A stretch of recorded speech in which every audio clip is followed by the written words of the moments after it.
All right, here's the deal, people. Very few, if any, athletes wake up in the morning and go, geez, how do I handicap my athlete today? Okay? If there are some, raise your hand if there are, because me and you are going to have some words. Nobody does that. I know I didn't do it, right? I did not wake up in the morning and go, man, okay, what can I do? No, conversely, I woke up and I said, what can I do to help my daughter excel? What can I do? And often people, that's really the wrong question. The question is what can I do as a parent to provide a loving, supportive environment on a daily basis, okay? And they'll bring questions to you on their own, all right? So often we unintentionally do things that interfere with our children's development. Let me give you some examples here. So, my daughter's playing soccer at Cherry Creek High School. David Painter's the coach, for any of you that know Cherry Creek High School. And I remember walking up to Dave. Now again, I don't have a soccer background. I have a football background, and I've coached for many years, and I thought, you know, gosh, soccer could use some football influences, you know? Because we scout, we understand tendencies, we understand all these different areas that soccer just kind of kicks the ball around, right? So I went to Coach Painter one day and I said, you know, Coach, have you ever thought of really running set plays? And he goes, you know, we do run set pieces, and set pieces are off corner kicks. And I says, no, I mean set plays. I mean like you call out blue, blue, blue, and you flood a zone, you bring your mids up, you bring your backs up, and you just flood a zone with offensive attack. And he looks at me and he says, you know, Mr. Perea, he said, if we do that, we'd lose shape in the back. And then if we had a counterattack, you know, we'd be in trouble. And I said, oh, okay. And I kind of shut up and walked away because I really didn't understand what he was saying. I was thinking, from my perspective, just flood a zone, make some goals, and then there's really no counter, okay? So I really wasn't thinking about that. But my point is, I thought I was just being funny with him, adding, you know, some competency that he may not have. But really, I was interfering. I really was, okay? Another example of that is when we ask our athletes questions, okay? After a match, for example. You know, oftentimes we'll say to one of our athletes, you know, why did your coach sub in so-and-so? You know, why did they do that? Well, think about it from the athlete's perspective, okay? They just got done with a match, highly physiologically taxing, highly emotionally taxing, okay? And their coaches probably already asked them these questions.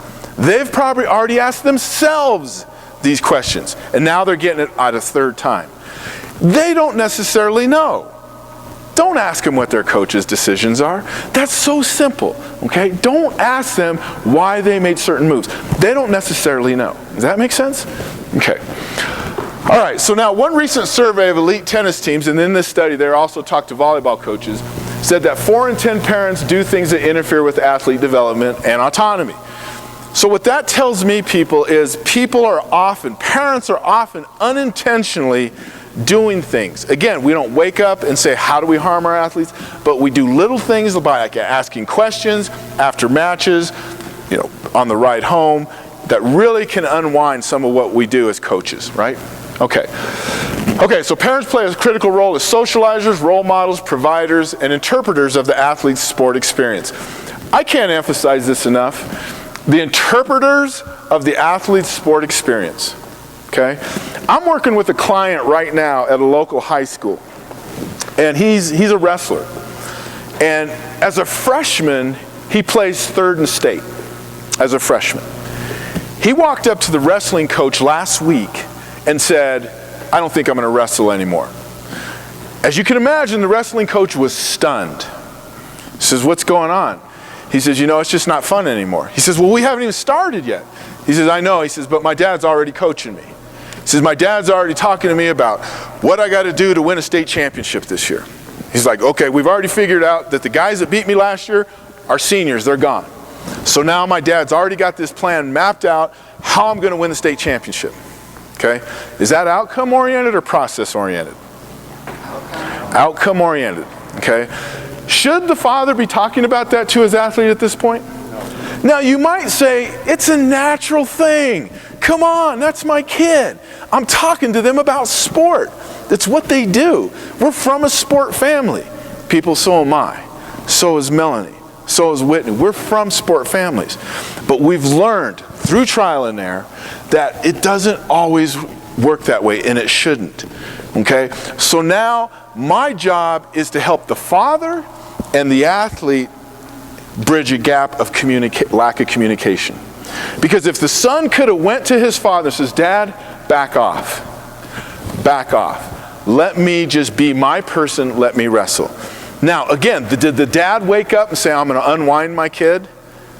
Did he? Did he say, I'm going to harm my kid? He thought he was doing all the right things by trying to help him win a state championship his sophomore year. He thought he was. But by merely saying, son, here's what we got to do. Here's what we. No, it's not we. It's him and his coach. And that's the process that it needs to go down. You know, my son just started playing football this year, 10 years old. He had 8 games. You know how many games I went to? How many did I go to? 3? I went to 3 games. You might say, well, what else were you doing? Washing the car, hanging out at home, whatever. Okay? People, it's got to be their deal. Their deal, not your deal as well as theirs. Can you rejoice in their success? Yes, absolutely I did it. But just be aware of how sometimes you become over-involved. Okay?